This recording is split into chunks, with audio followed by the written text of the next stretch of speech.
নমস্কার বন্ধুরা, আপনাদের আরও একবার স্বাগত জানাই পাবলিক ভিউ কলকাতাতে। বন্ধুরা, আজকের ভিডিওতে আইএসএল ইন্ডিয়ান ফুটবল নিয়ে কিছু গুরুত্বপূর্ণ আপডেট দেওয়ার আছে। সবার প্রথমে আপনাদেরকে জানাই, ইন্ডিয়ান ফুটবল টিম যদি ফিফা বিশ্বকাপের থার্ড রাউন্ডে যেতে হয় তাহলে ইন্ডিয়ান ফুটবল টিমকে কি করতে হবে। তো তার জন্য ইন্ডিয়াকে কিন্তু এই গ্রুপ থেকে নম্বর 2 পজিশনে শেষ করতে হবে। ইন্ডিয়া এই মুহূর্তে নম্বর 2-এই আছে, কিন্তু ইন্ডিয়াকে লাস্ট ম্যাচটা কাতারের বিরুদ্ধে জিততে হবে। আর যদি বাই চান্স ইন্ডিয়া কাতারের বিরুদ্ধে জিততে না পারে তাহলে ড্র করতেই হবে এবং প্রে করতে হবে যেন আফগানিস্তান আর কুয়েতের মধ্যে ম্যাচ ড্র হয়ে যায়। তাহলে কিন্তু ইন্ডিয়া ফিফা বিশ্বকাপের কোয়ালিফিকেশন থার্ড রাউন্ডে পৌঁছে যাবে এবং সেখানে যদি টপ 2-এ শেষ করতে পারে তাহলে বিশ্বকাপ খেলার কিন্তু স্বপ্ন সত্যি হতে পারে। তো তার জন্য কিন্তু ইন্ডিয়াকে কাতারকে হারাতেই হবে। আর যদি ড্র হয় তাহলে তো ভগবানের ওপর নির্ভর করছে।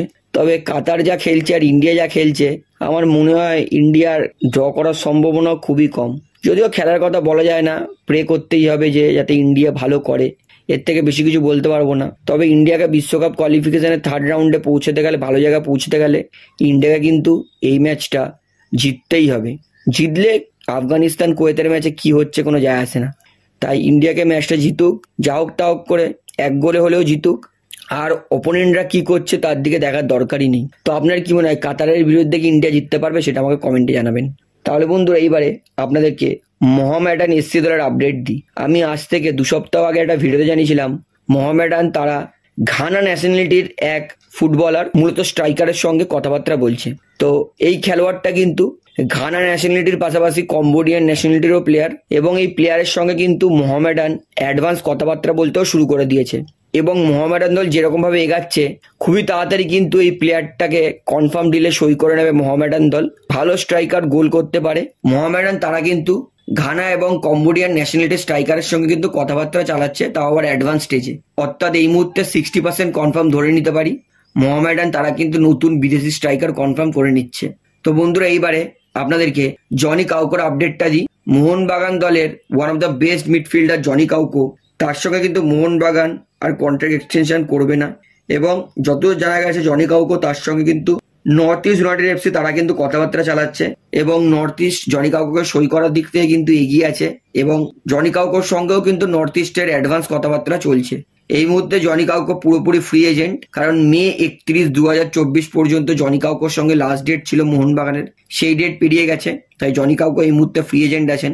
তাই শুধুমাত্র মার্কেট ভ্যালু এবং স্যালারি দিয়েই জনি কাউকোকে সই করতে পারে নর্থ ইস্ট।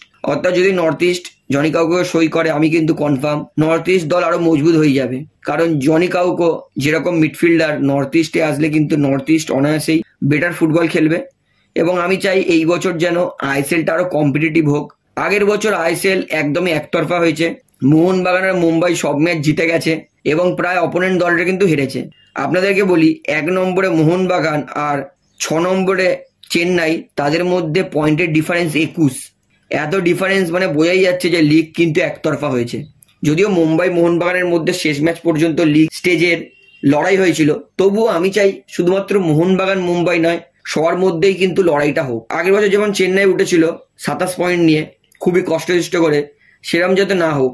এবার আমি কম্পিটিশন একটু চাইছি এবং নর্থ ইস্ট যেরকম প্লেয়ার নিচ্ছে, এতে কিন্তু কনফার্ম যে নর্থ ইস্ট কম্পিটিটিভ দল গঠন করছে। অর্থাৎ জনি কাউকো তিনি কিন্তু নর্থ ইস্ট ইউনাইটেড দলে কিন্তু তার সঙ্গে অ্যাডভান্স কথাবার্তা চালাচ্ছে। তো সবকিছু ঠিকঠাক থাকলে জনি কাউকো নর্থ ইস্ট দলে সই করবে। তো বন্ধুরা, এবার বলি মোহনবাগান তারা কিন্তু বিশ্বকাপার এবং ইরানের মিডফিল্ডার রোজবে চেজমির সঙ্গে কিন্তু কথাবার্তাটা অনেকটা এগিয়ে রেখেছে এবং যতদূর জানা গেছে রোজবে চেজমি তিনি কিন্তু মোহনবাগান দলে সই করার জন্য এবার অনেকটা ইন্টারেস্টেড। রোজবে চেজমি যার বয়স 30 এবং যিনি মূলত ডিফেন্সিভ মিডফিল্ড, সেন্ট্রাল মিডফিল্ডেও খেলতে পারে, এমনকি সেন্টার ব্যাকের পজিশনেও খেলতে পারে, কারণ উচ্চতা 6 ফুট 4 ইঞ্চি, প্রচন্ড লম্বা প্লেয়ার। ফিফা বিশ্বকাপ 2022-এ কিন্তু তিনি প্লেয়ার অফ দ্য ম্যাচও হয়েছিলেন ইরান দলের হয়ে। এবং যতদূর জানা গেছে আল ওয়েদা তার সঙ্গে কিন্তু কন্ট্রাক্ট শেষ হয়ে গেছে রোজবে চেজমির এবং আল ওয়েদা দল কিন্তু রোজবে চেজমিকে ছেড়ে দেবে। এবং মোহনবাগান যেহেতু রোজবে চেজমির জন্য সব থেকে ভালো দাম দিচ্ছে, তাই রোজবে চেজমি কিন্তু মোহনবাগান দলে সই করতে পারে, এর কিন্তু সম্ভাবনা প্রচুর আছে। রোজবে চেজমি যেহেতু ফ্রি এজেন্ট, তাই মোহনবাগানকে 5,20,00,000 টাকা দিলেই হয়ে যাবে, এক্সট্রা কোনো খরচা করতে হবে না। তো রোজবে চেজমির সঙ্গে কিন্তু মোহনবাগানের কথাবার্তা চলছে এই মুহূর্তে ভালো দিকেই। তো দেখা যাক ফাইনাল কি হয়, মোহনবাগান রোজবেসের সঙ্গে সই করতে পারে কি পারে না। তো বন্ধুরা এইবারে আপনাদের একটা লাস্ট প্রশ্ন উত্তর দিয়ে আপনারা আমাকে অনেকে প্রশ্ন করেছেন যে দাদা সার্জিও লোবেরা কি মোহনবাগান দলে আসতে পারে অ্যাজ এ হেড কোচ?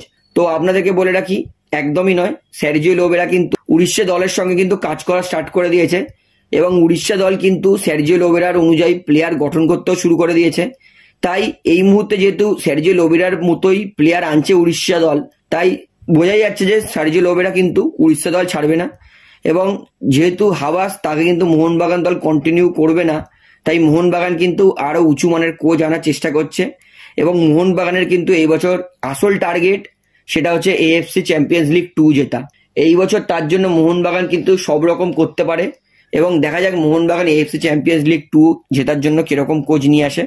তো কোচের নামটা কিন্তু এখনো ফাইনালিস্ট হয়নি, তবে যদি শর্ট লিস্ট হয় কোনো কোচ সেটা কিন্তু আমি আপনাদেরকে সঙ্গে সঙ্গে জানিয়ে দেবো। তো বন্ধুরা এই ভিডিওটিতে এতটাই বলার ছিল, আশা করি সমস্তটা আপনার ভালো লাগলো। তো ভিডিওটি ভালো লাগলে অবশ্যই লাইক করুন, কমেন্ট করুন, শেয়ার করুন এবং বন্ধুরা চ্যানেলটি তার নতুন আছেন সবাইকে অনুরোধ করবো তারা অবশ্যই পাবলিক ভিউ কলকাতা এই চ্যানেলটিকে সাবস্ক্রাইব করে বেল আইকন প্রেস করে অল করে রাখবেন। ধন্যবাদ।